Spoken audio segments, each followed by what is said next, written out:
The incidents and characters portrayed in this motion picture are purely fictional, and any similarity to actual occurrences and living or deceased persons is coincidental.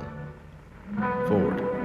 The motion picture you are about to witness may startle you. It would have been possible otherwise to sufficiently emphasize the frightful toll of the new drug menace which is destroying the youth of America in alarmingly increasing numbers.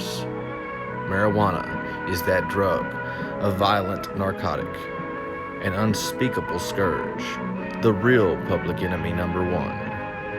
Its first effect is sudden, violent, uncontrollable laughter.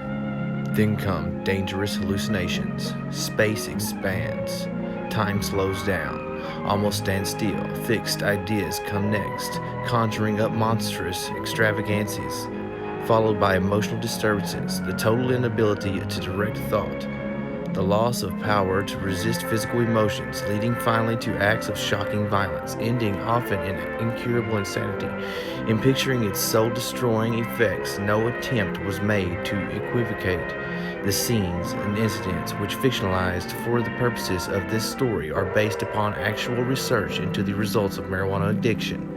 If their stark reality will make you think, will make you aware that something must be done to wipe out this ghastly menace, then the picture will not have failed in its purpose, because the dread marijuana may be reaching forth next for your son or daughter, or yours.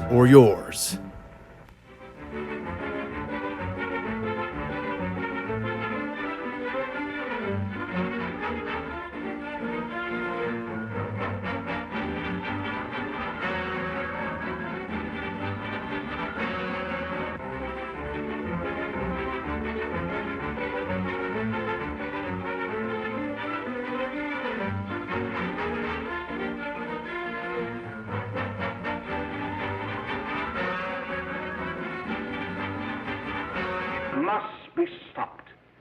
You and all other school parent groups about the country, and you must stand united on this and stamp out this frightful assassin of our youth. You can do it by bringing about compulsory education on the subject of narcotics in general, the dread marijuana in particular. That is the purpose of this meeting, ladies and gentlemen, to lay the foundation for a nationwide campaign by you to demand by law such compulsory education. Because it is only through enlightenment that this scourge can be wiped out. Out of the traffic in these drugs, a lawlessness that we can scarcely estimate has grown and is now flourishing. It exists in almost every city and hamlet in the country. It might be interesting and important for you to know some of the methods used in bringing these drugs into the country, and the work of the forces of law and order which are daily combating the traffic, always at the risk of life by their agents. This ceaseless fight against the drug traffic is directed by the Department of Narcotics, Washington.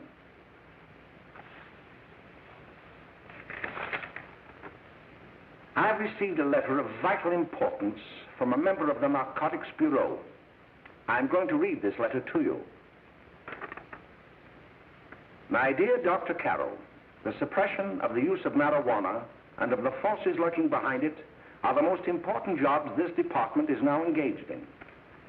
At the outset of this letter, there is one vital fact I would like to submit. There is a powerful agency.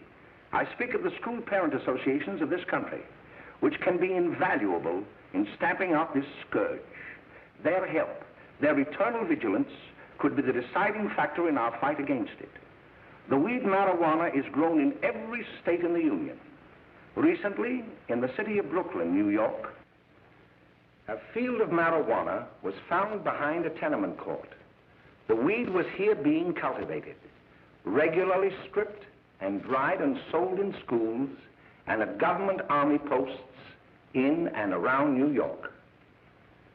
The dried leaves and berries are ground up and made into cigarettes by a simple hand machine.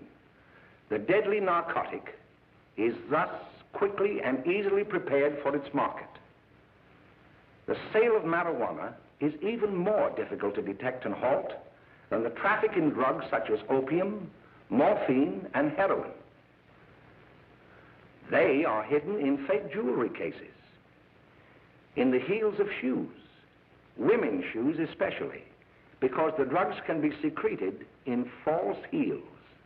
Hollowed shaving brushes are another medium. Books with false centers are often used. Watch cases are convenient hiding places. The value of drugs thus seized is enormous. Recently, a huge supply of heroin was taken. It was concealed in an apparently harmless shipment of 35 barrels of olive oil. The deadly drug was burned in the incinerator of the Bureau of Engraving and Printing. And more vicious, more deadly even than these soul-destroying drugs is the menace of marijuana. No doubt many of you do not believe that these things do happen, that they cannot happen to you. You may also believe that the facts have been exaggerated. Let me tell you of something that happened right here in our own city. You probably read about it in the papers. However, I'll give you the real facts behind the case. There was an apartment near one of our high schools. It was run by a woman known as May Coleman.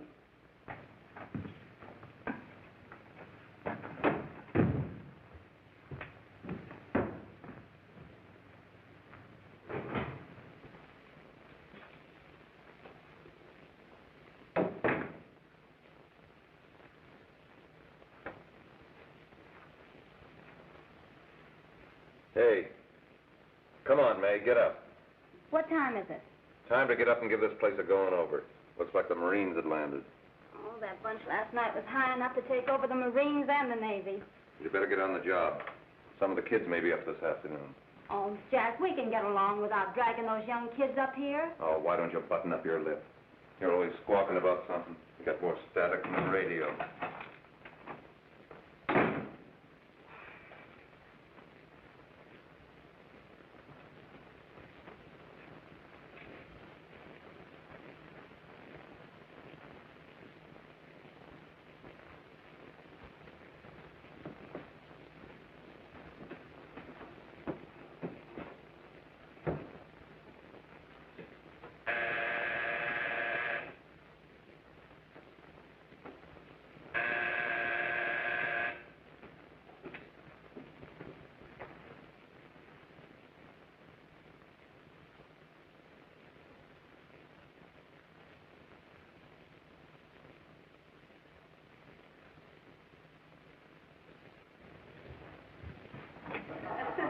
Oh, greetings.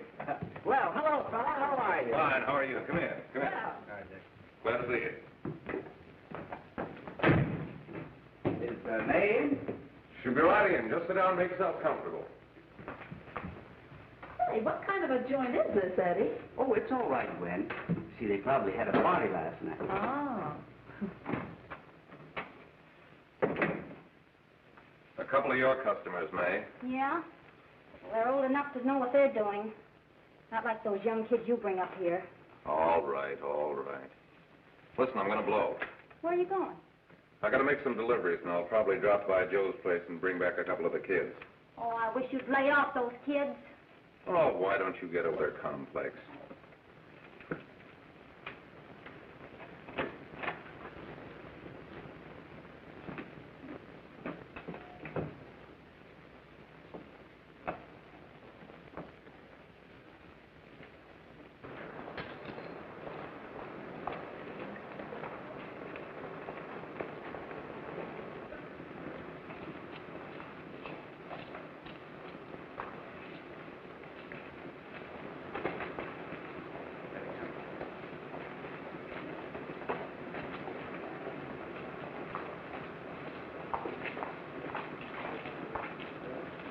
Oh, by the way, Ralph, I'm sort of getting a little party Saturday afternoon over at my grandmother's. You know, the place with the swimming pool? Like to come?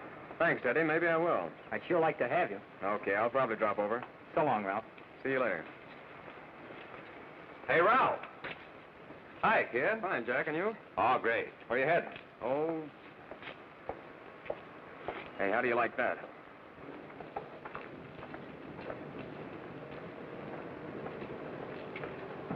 That's the one I was telling you about. Very nice. I don't know why you want to make such a fuss over that Ralph Wiley. Oh, he's a swell swimmer. He made the freshman team that year he went to college. Yeah, and that lets him out. My dad knows his family. None of them are any good. Father and mother just got a divorce from Paris. Yeah? You know, Ralph runs around pretty much on his own. He's been in a couple of jams. Well, I only kind of say hello to him. I don't go around with him. Well, you better not. He's a little too old for us. That's what my dad said. Hello, Mary. How are you, Bill? How are you, Ralph? Oh, hello, Ralph. You know my brother Jimmy, don't you? How are you? Swell. I'd like you to meet a friend of mine, Jack Perry. Mary, Bill. How do you do? Glad to know you. We're going over to Joe's place. Why don't you come along? We have a date to play, a set of doubles. Oh, you can play anytime. Come on, we'll have some laughs. Oh, we can't today, Ralph. Some other time. Can I go along with you? Sure. Hey, I'll see you at dinner, sis. Don't be late, Jimmy. I won't.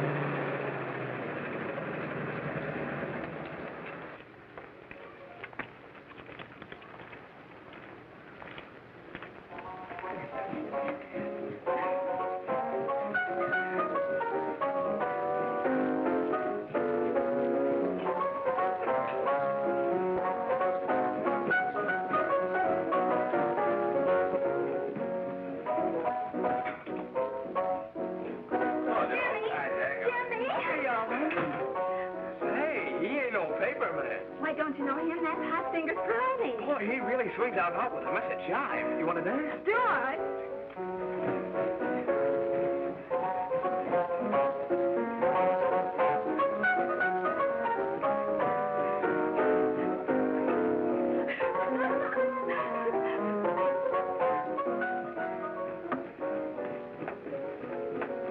May's expecting us at the apartment a little later. Any new prospects? Maybe.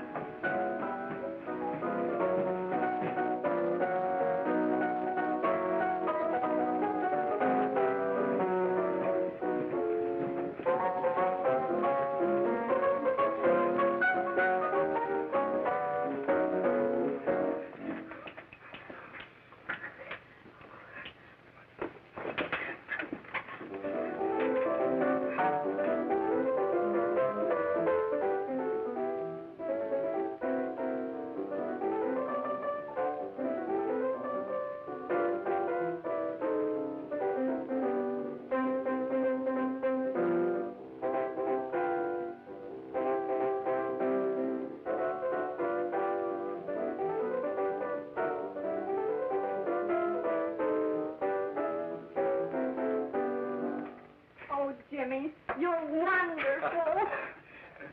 You just finding that out?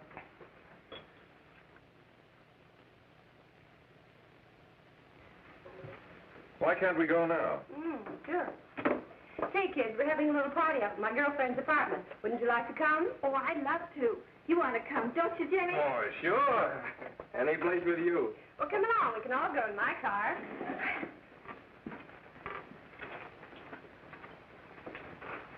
See you later, Joe.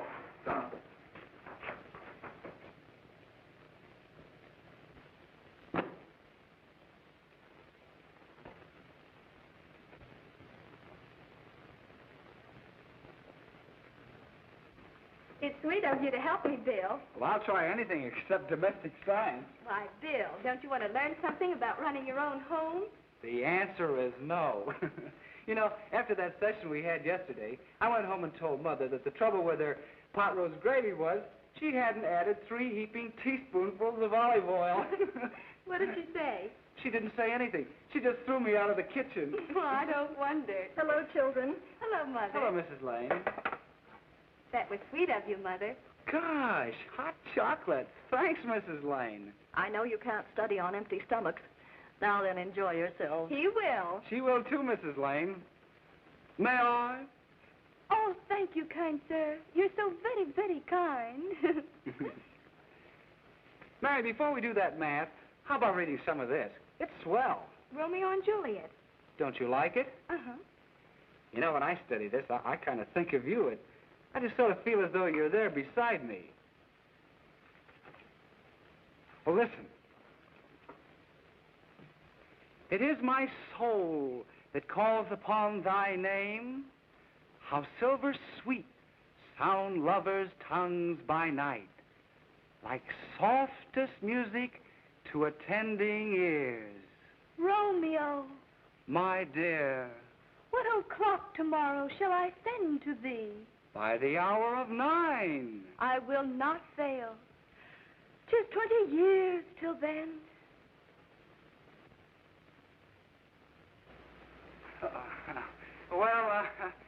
I'll see you tonight, Mary. Goodbye, Mrs. Lang. Goodbye. So long. Gosh, Oh, Bill!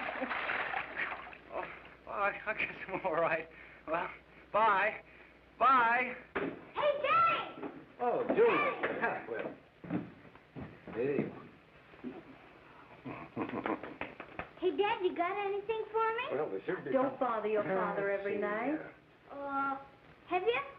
There you are. What made you so late, Bill? I was getting worried. Oh, I had to study, Ma. He was not. I saw him out walking with his girl. Bill's got a girl. Got a girlfriend. Ma, make him cut it out. Junior, Well, Bill has got a girl. quiet.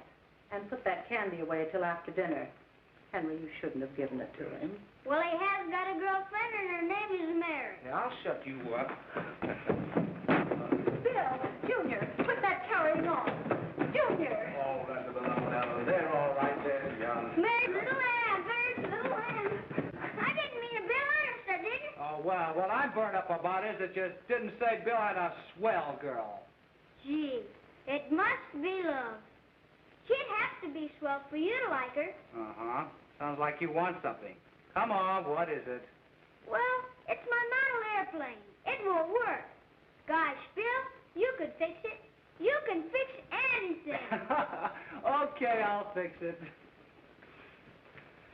Hey, Dad, read me 20 pages, will you? Yeah, here we are. You see?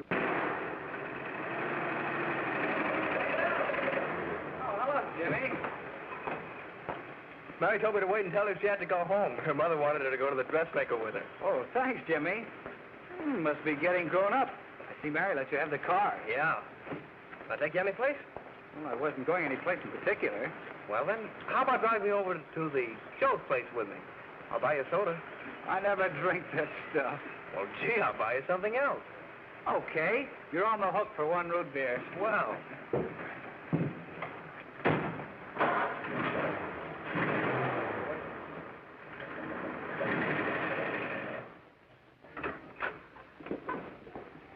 Hi, Bill. Hi, Jimmy. Oh. Hey, Jimmy. Hello, Jimmy. Hello, Bill. Come on, slide in. Hello, Blanche. Hello, Ralph. How are you? Well, Blanche, how have you been, Ralph? Hello, Jim. 2 sodas. No, I mean 1 soda and 1 root beer. How's May? Oh, she's fine. We're going up to her apartment a little later. Couldn't Bill come along? Mm-hmm. Well, don't come on along. Bill, you'll get a kick out of it. Thanks just the same. Oh, come on, Bill. Mary won't be jealous. Why, sure. None of the kids will be there. It's keen. Well, I don't know. I really shouldn't. Well, okay.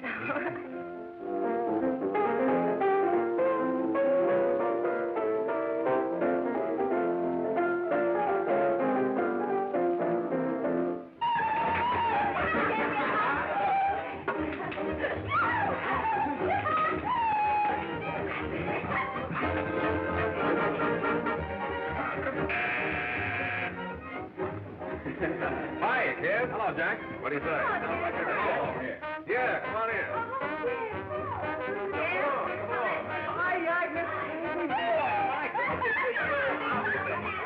Come on, Bill. Don't stand there.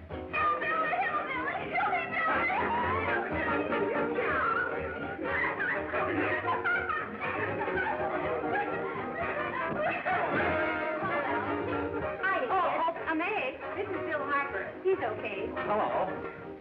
Well, if you say so, it's all right with me. I'll be back in a minute. Hiya, kids. How you doing? Okay, hi, May. There's a new one in today. Yeah, Bill Harper. He's all right. Blanche has got herself quite a yen for him. Not bad. I didn't think she had that much taste. She knows what she's doing. She's got Ralph nuts about her, and now she's got her hooks up for this new kid. Say, we haven't many more smokes. You better run over and get some. Why couldn't you find that out when I was here this morning? Now I've got my car in the shop. Well, what of it? That kid out there, Jimmy, he's got a car. He'll take you. Come on, get going. Hurry up.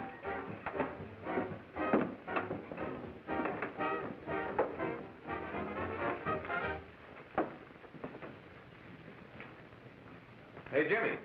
Yep. I've got to run over to Cedar Avenue for a minute. You've got a car, haven't you? Why, yeah, my sister. Mind giving me a lift? Why, sure. Come on. Okay.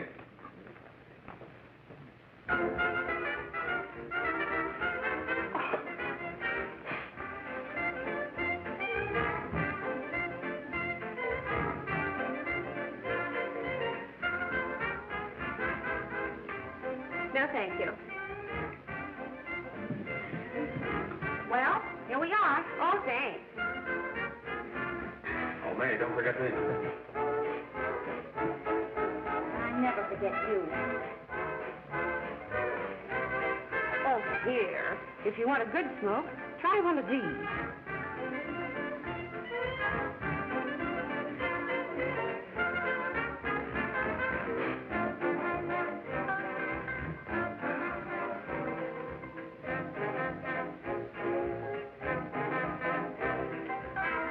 I thought you were a sport. Of course, if you're afraid. That's better. That's more like it. I know you like that. Really, you will. Now just take a puff of that.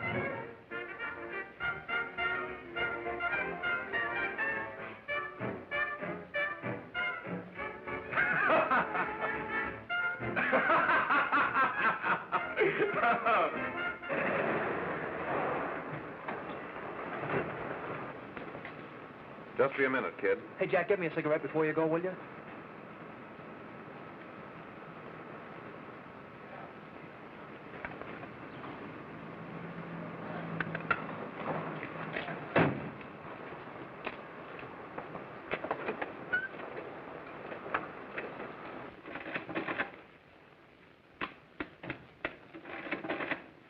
Hello, Jack. Hi, boss. How's business? Getting better every day. Those kids sure go for it. Swell. Had to run over for a couple more cartons. Ran short today. All right.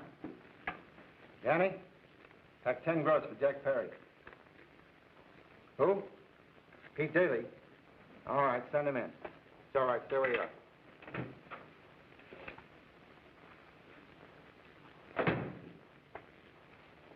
I want to talk to you.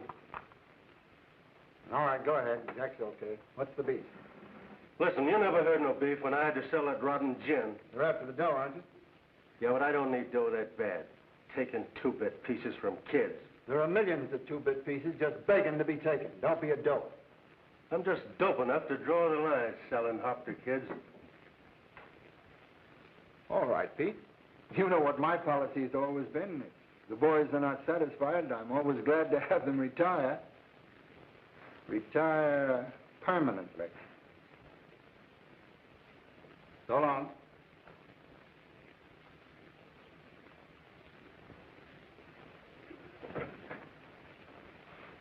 I only wish you had a couple of kids so I could... Get out! All right, Jack, pick up your stuff from Danny. It'll be ready by now. Okay, boss.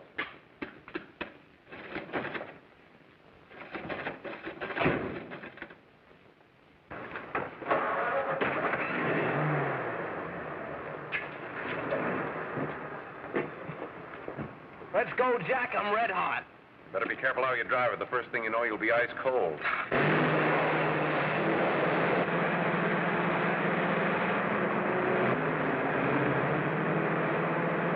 Take it easy, kid. Slow down. You'll kill somebody.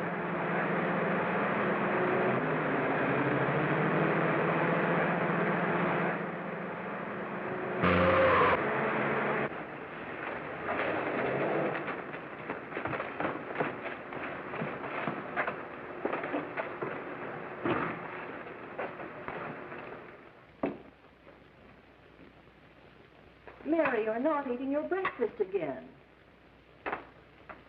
Bill Harper hasn't been around lately. Anything wrong between you two? Why should there be anything wrong? There shouldn't be, I'm sure. And whatever it is isn't serious, I know. I'm sorry, Mother, for snapping at you like that. Don't worry about it, dear.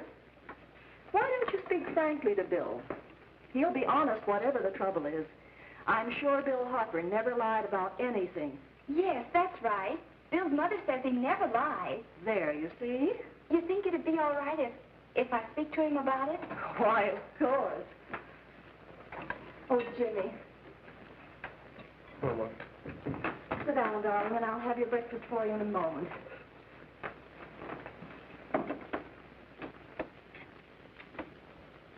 Jimmy, there's something worrying you. What have I got to worry about? Why don't you tell me?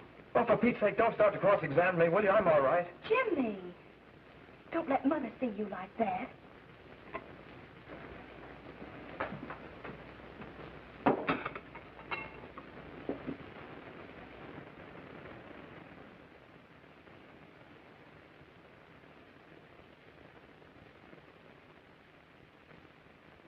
There is no doubt that there is an organized gang distributing the narcotic to students, not only in my school, but all over the city. You government men have got to find some way to put an end to it. Of course, I agree with you, Dr. Carroll. But do you realize that marijuana is not like other forms of dope? You see, it grows wild in almost every state in the Union. Therefore, there is practically no interstate commerce in the drug. As a result, the government's hands are tied. And frankly, the only sure cure is a widespread campaign in education. Oh, it's all right to talk about education, Mr. Wyatt, but we educators can't do anything until the public is sufficiently aroused. Let me show you something. In 1930, the records on marijuana in the Washington office of the Narcotics Division scarcely filled a small folder like this. Today, they fill cabinets.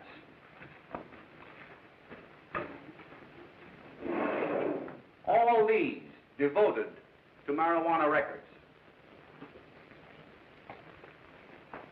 Here is an example. A 16-year-old lad apprehended in the act of staging a holdup. 16 years old and a marijuana addict. Here is a most tragic case. Yes, I remember. Just a young boy. Under the influence of the drug, he killed his entire family with an axe.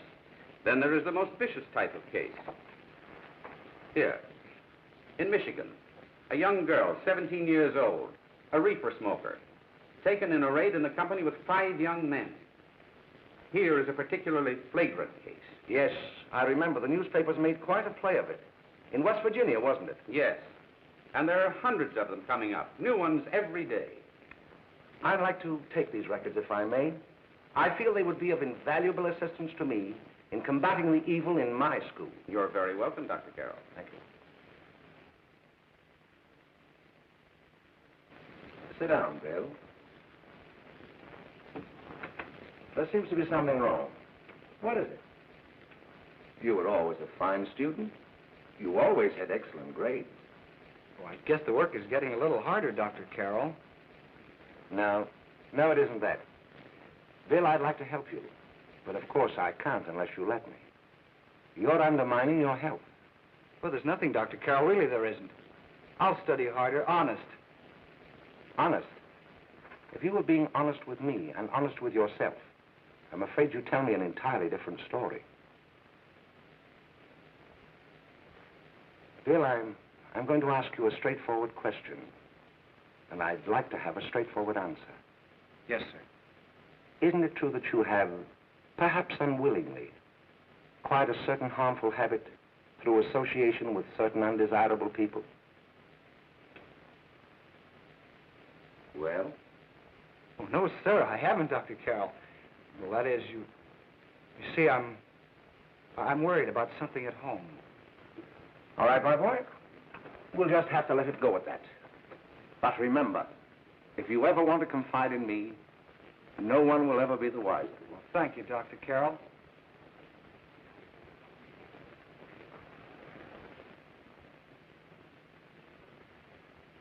Hello, Mary. You want to play a set? Thanks, Teddy, but I'm waiting for someone. Well, if you're waiting for Bill, he hasn't been here for weeks. Come on, Jimmy, play something hard.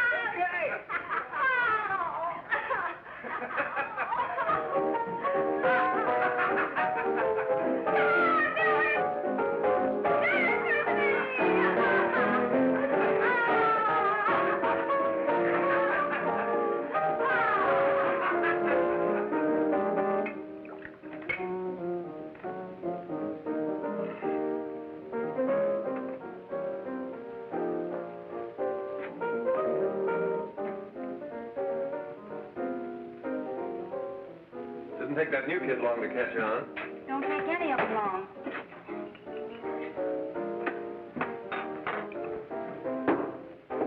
Say, don't you ever get fed? You're feeding me, can't you see?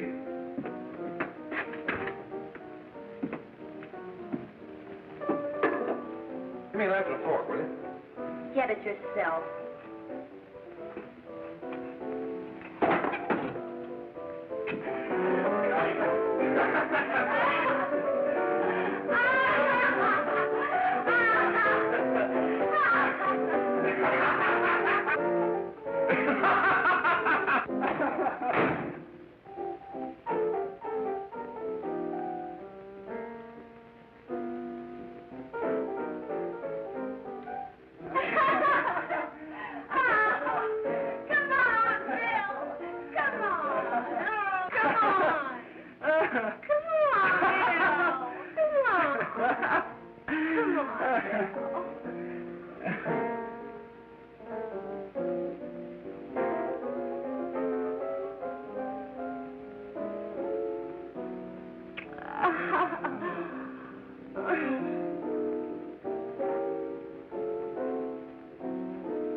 Good morning, Miss. We're from the police department. Good morning. We're tracing a hit-and-run driver. Someone caught the license number at the place of the accident but didn't get it quite right. So we're checking all numbers like it, and yours is one of them. Well, I'll try to help you. You remember what you did on the 29th of last month? Oh, that was the day before Mother's birthday. Oh, yes, I remember that because I left school and went directly to the dressmaker's with Mother. I was there all afternoon. Did you happen to loan your car to a couple of men? No, I had the car all afternoon myself. Well, thanks, miss. Sorry to have troubled you. Tell me, was the person killed? Unfortunately, he wasn't, but that's still no excuse for hit-and-run driving.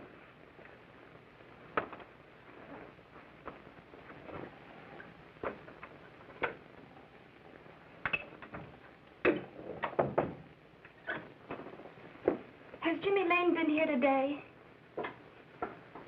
He was in. He went over to May's place. You know where that is. Well, he was going to wait for me here, so he didn't give me May's address. Are you sure Jimmy didn't leave any message for me? Mary? No, he didn't. But I guess you're okay. I'll write it down for you.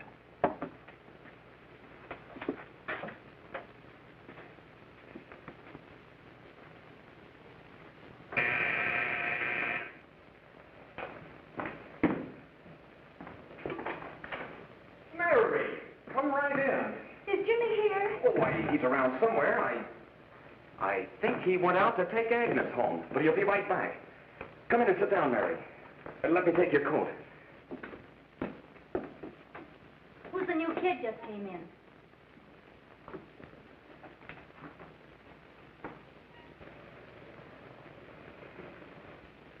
Oh, it's that gal that Ralph's gone overboard for. It's funny, we've never been able to get her up here before.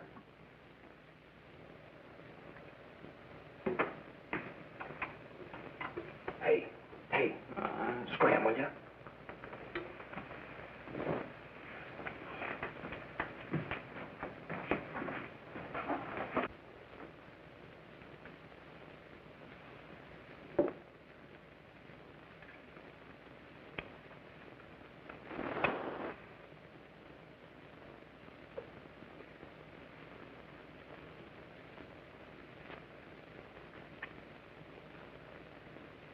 Smoke, Mary?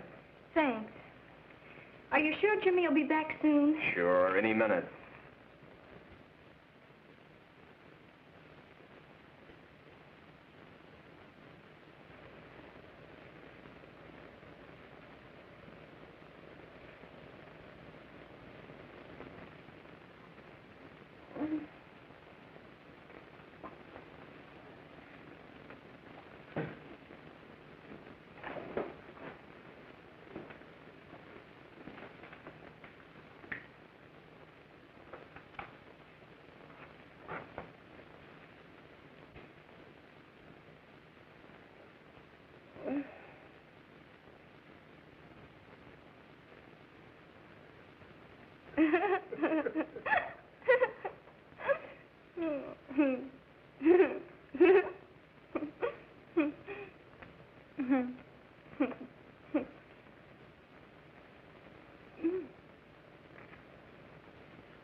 Say, what's the matter? Am I an orphan? Where do you put it? You got a hollow leg? Thanks, dear. Here, Mary.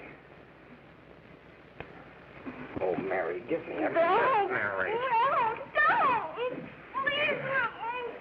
Oh, Mary. No! Leave me alone! Go away! Go away!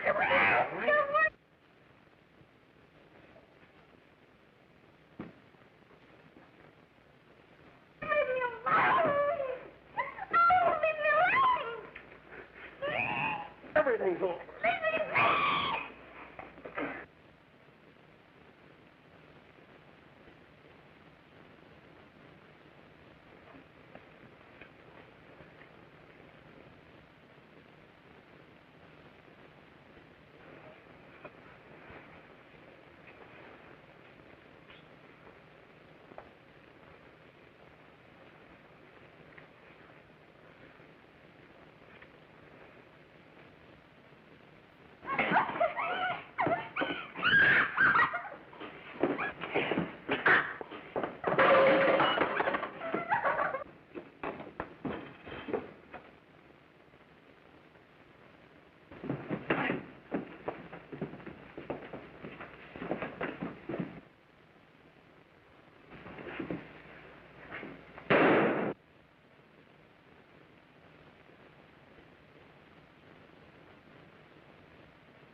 Jack, is she all right?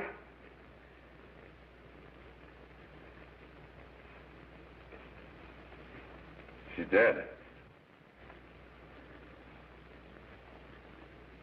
May, get me some water. Now listen, you two. I want you to get out of here. Get out of here and forget you're ever in here today. I'll handle this. Now get going.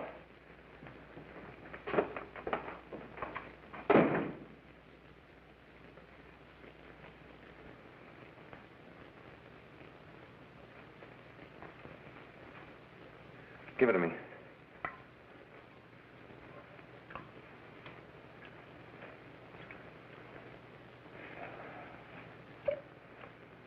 Here.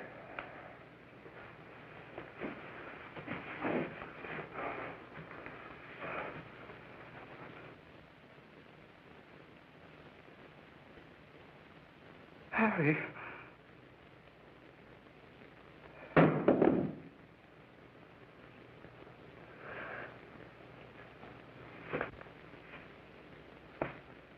Mary.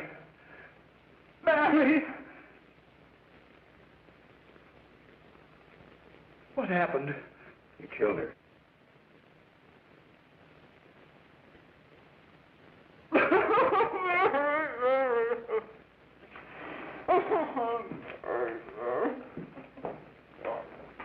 Look, after I scram, you call the cops. And this is your story. Remember it. These two kids came up here for a couple of beers. You were out in the kitchen, you heard the shots. When you got in here, that's what you found. Just stick to that story. Mary! Mary, speak to me. Mary!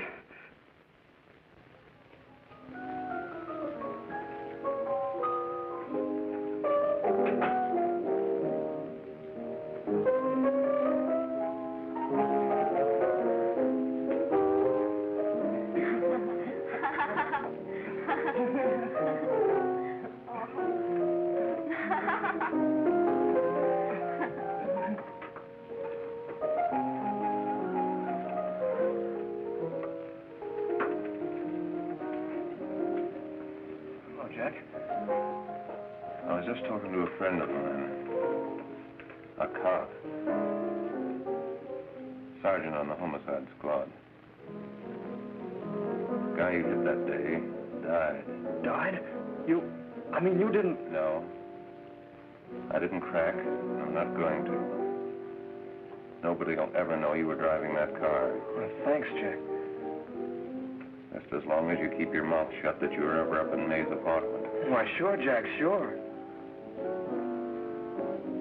Okay.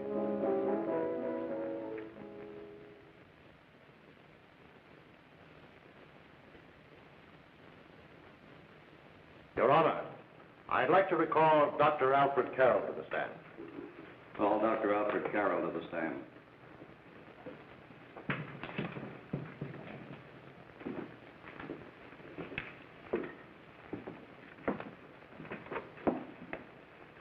Dr. Carroll, as principal of the Lakeside High School, did you, during the last 3 months, notice any changes in the demeanor and attitude of your student, William Hopper? Yes, in a number of things. For example, at times disassociation of ideas. In another instance, I happened to attend the recent interscholastic tennis matches. And while Bill Hopper had been considered an exceedingly good player, I saw him miss the ball by as much as 3 or 4 feet. This, I understand, could be attributed to the use of marijuana. It causes errors in time and space. Objection, Your Honor. The witness isn't qualified to express opinions upon the effects of narcotics. Sustained. Dr. Carroll has been called merely as a character witness. Well, then, although you didn't know to your own knowledge that the defendant was using marijuana, did you notice any changes that would lead you to believe, as an educator, that he was under some severe mental strain, which might possibly have been induced by some drug? Yes, I recall distinctly a few weeks ago. It was during a class of English literature. There was a serious discussion of Shakespeare's Romeo and Juliet when he suddenly burst into an uncontrollable fit of hysterical laughter. Oh, by the way, Dr. Carroll, 6 months ago, what would have been your opinion regarding the character of my client? He was a fine, upstanding American boy, a good scholar, a good athlete, and representative of the caliber of young men we are proud to graduate from our school.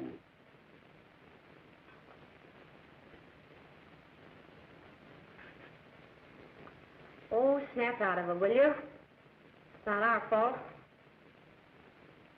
Why'd I ever bring him up there anyway? He's just a kid. We can't hang him. Shut up, shut up! Why don't you let yourself go? Talk. Go off your nut and have me that way, too. It was his own fault, wasn't it? Shut up! They've got us hidden out, haven't they? The cops can't find us. Jack, I want to get out of this place. You're going to stay here as long as we have to keep those two out there undercover. Until the trial's over. Or the boss gets a better idea. But they're getting on my nerves. It can't last much longer. I'm not worried about her. We got to keep him gagged. Oh, he's about ready to crack. All you got to do is keep him from having too many reefers. Any day now, that punk will get hot. He'll probably spill and tell all he knows if he gets a chance.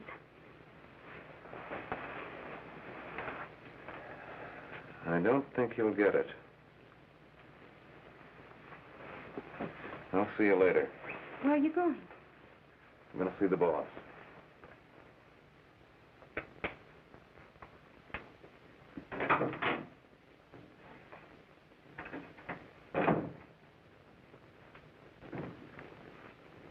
Hello, Jack. Hello, boss.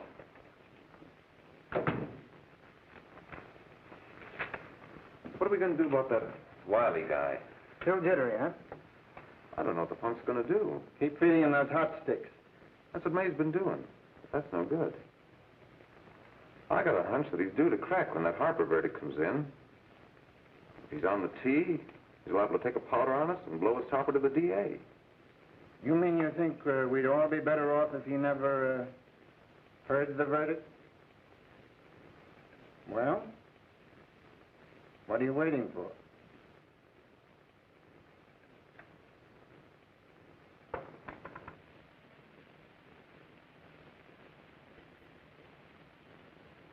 You, ladies and gentlemen of the jury, have a duty to perform. A duty to yourselves and to our community. Mary Lane is dead. The evidence you've heard at this trial could not have failed to convince you of the guilt of the defendant. By his own admission, he pressed the trigger of the weapon that sent lovely and innocent Mary Lane to a tragic and untimely death. We are not so much concerned about the motives behind the deed as to the deed itself. While the defendant has told you that he saw someone attacking Mary Lane and that his mind went blank from that moment on, the defense has been unable to produce one witness to substantiate that statement. Now, ladies and gentlemen of the jury, you have heard able men testify at this trial, men who have tried to bring out the fact that the defendant might have become momentarily insane when he fired the shot that killed Mary Lane. But the defense has been unable to prove that he was insane. William Harper was sane when he visited the apartment where the tragedy occurred. He was in the habit of visiting the place. He was sane when he went into a bedroom with another young woman. You've all heard what went on in that room. You heard it from the defendant's own lips. Involved as he was in a tawdry love affair, Mary Lane was in the way. She had found him out. In a moment of anger, he deliberately and willfully killed her. If such deeds are permitted to go unpunished, this community would cease to be a decent and safe place for us or our children to live. I do not believe I have to plead or even demand that you bring in a verdict to punish the defendant for the crime that he has committed against society. You are upright citizens. That is why you were chosen to judge another. And as honest, upright citizens, there is only one verdict which you can find, and that is a verdict of guilty. And this court will be adjourned until the jury's verdict is reached.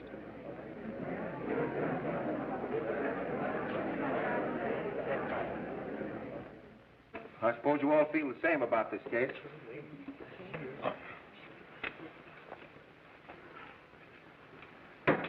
But he might have been insane when he did it. No, he wasn't. He knew what he was doing.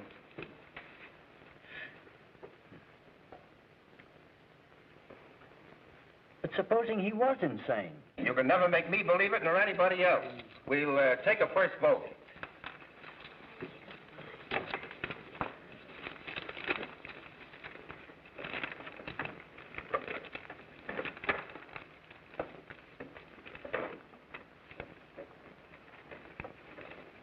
$11 for conviction, 1 for acquittal. But there's a reasonable doubt about the boy's sanity. We can't. No doubt about the fact that he murdered her. He admitted it himself. That wasn't the first time he was there.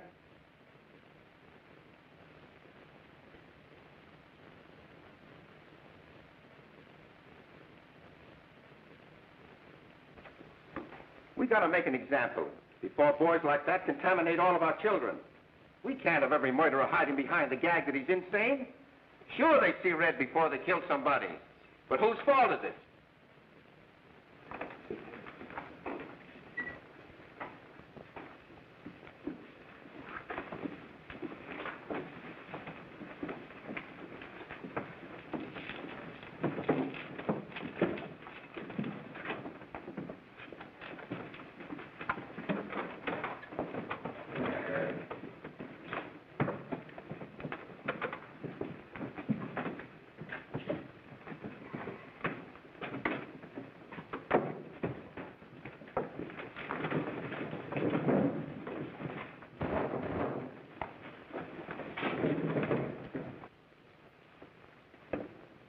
Have you reached a verdict?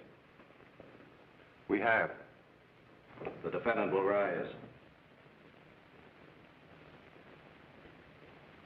What is your verdict? We find the defendant guilty as charged.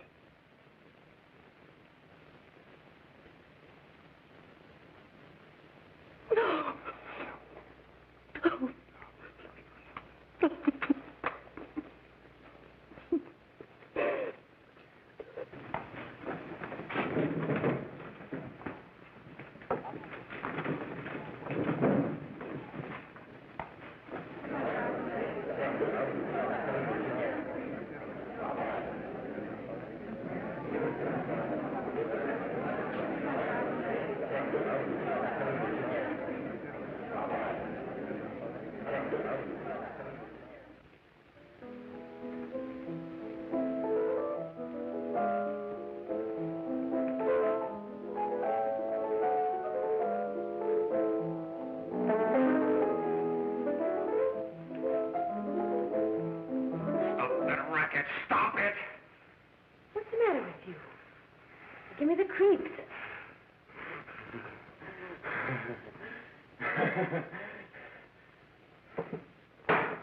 May! May! What do you want? Bring me some reefers.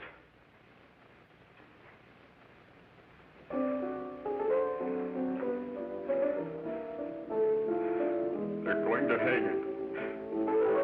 Blanche, they're going to hang him. Oh, come on. Get a hold of yourself. Here you are. Well, quit that crazy laughing. Where's Jack? I want to get out of here. They'll pick you up and hang you if you don't pipe down. I want to see Jack. Jack. I want to see Jack. Jack. You'd better quiet him. I can't do anything with him.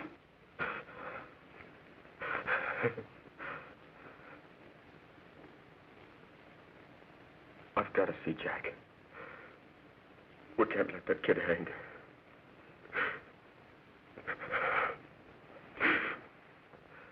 He'll be here. Don't worry. He'll be here in a little while. I've got to see him. I've got to...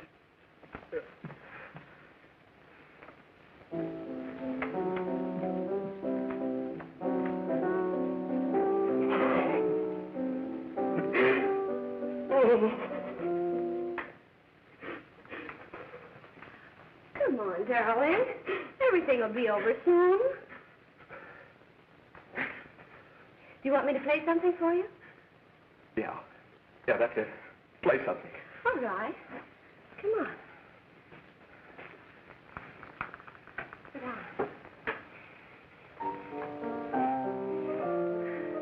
Honey, give me a smoke, will you?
I know what you want.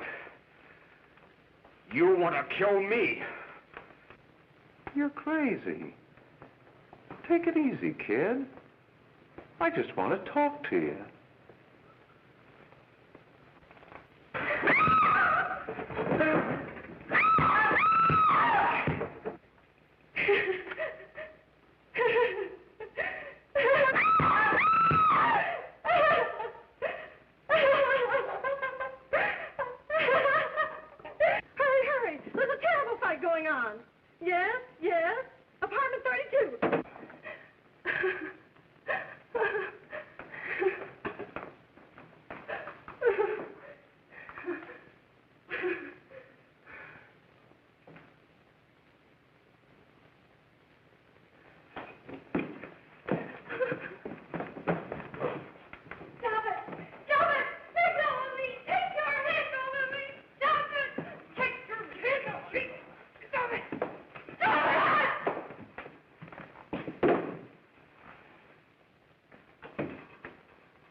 Mary, are you ready to tell what you know?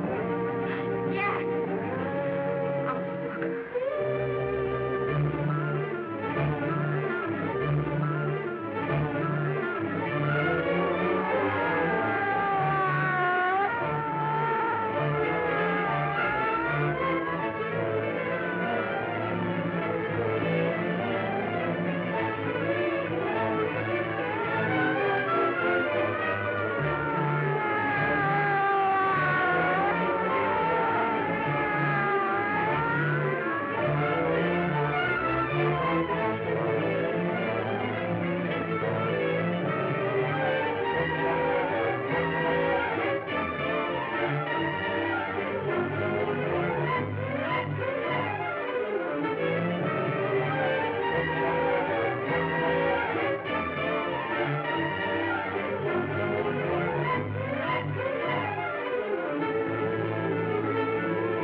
If we can gain some measure of leniency for my client, she is prepared to enter a plea of guilty and, in addition, turn state's evidence in the case of William Harper.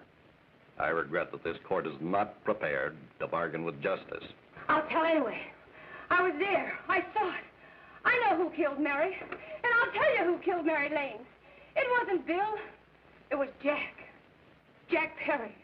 He shot Mary, and then he put the gun in Bill's hand.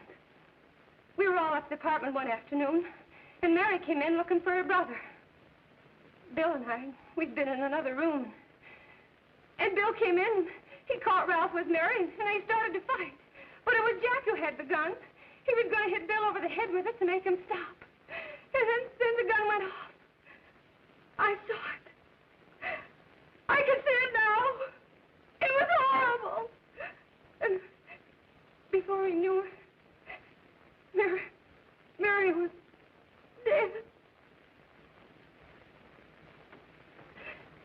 But you see, Judge, Bill didn't know he hadn't killed Mary. He was so doped up, they made him think he had. Ralph wanted to tell you, too. Oh, if they'd only let him. But this is the truth, Judge. I'm telling you the truth. After Jack saw the poor thing was dead, he put the gun in Bill's hand. It was Jack's fault. And it was my fault, too. I got all of them to come up to the apartment. I'm just as much to blame. I am.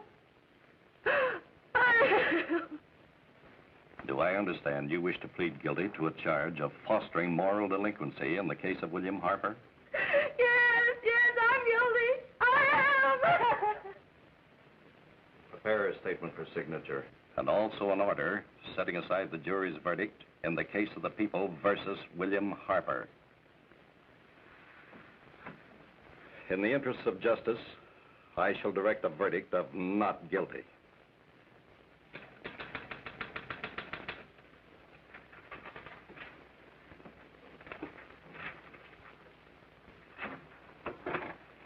Sign here, please.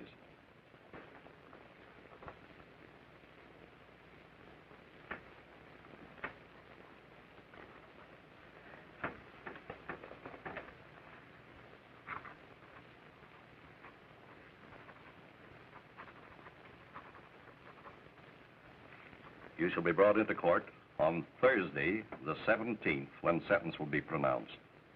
Meanwhile, you will be held as a material witness in the case of the people versus Ralph Wiley.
we've come in the hearings before this court today to what I hope will be the final actions revolving about an unhappy and unfortunate case, one whose horrible tragedy will forever remain with me. I am happy to have been enabled, before it was too late, to order the verdict of the jury in the case of the people versus William Harper to be set aside. But, young man, although this court is convinced that to declare you guilty would have been a gross miscarriage of justice, we cannot condone your acts. And we can express only the hope that your experiences may not alone keep you, but thousands of others from the vicious pitfalls of marijuana. Thus, I am ordering you to remain in this court during the next case, so that you will be obliged to witness what you yourself so narrowly escaped. Call the case of the people versus Ralph Wiley.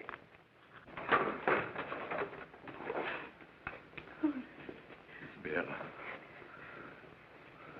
Bill.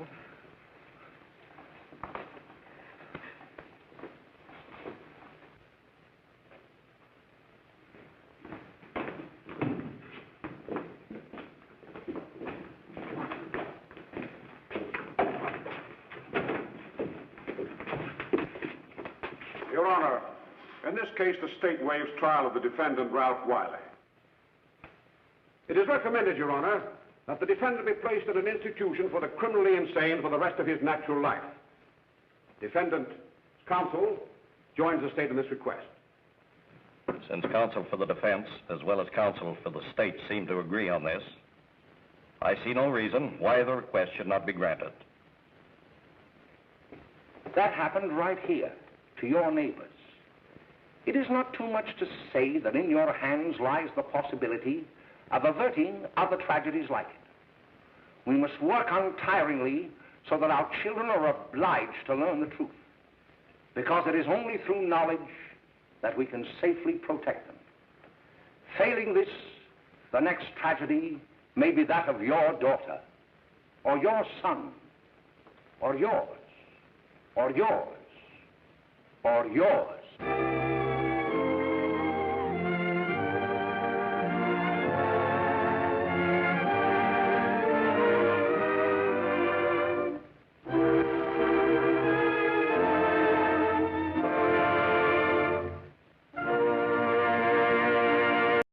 Doop doop doop doop doop doop doop doop doop doop doop doop doop doop doop doop doop doop.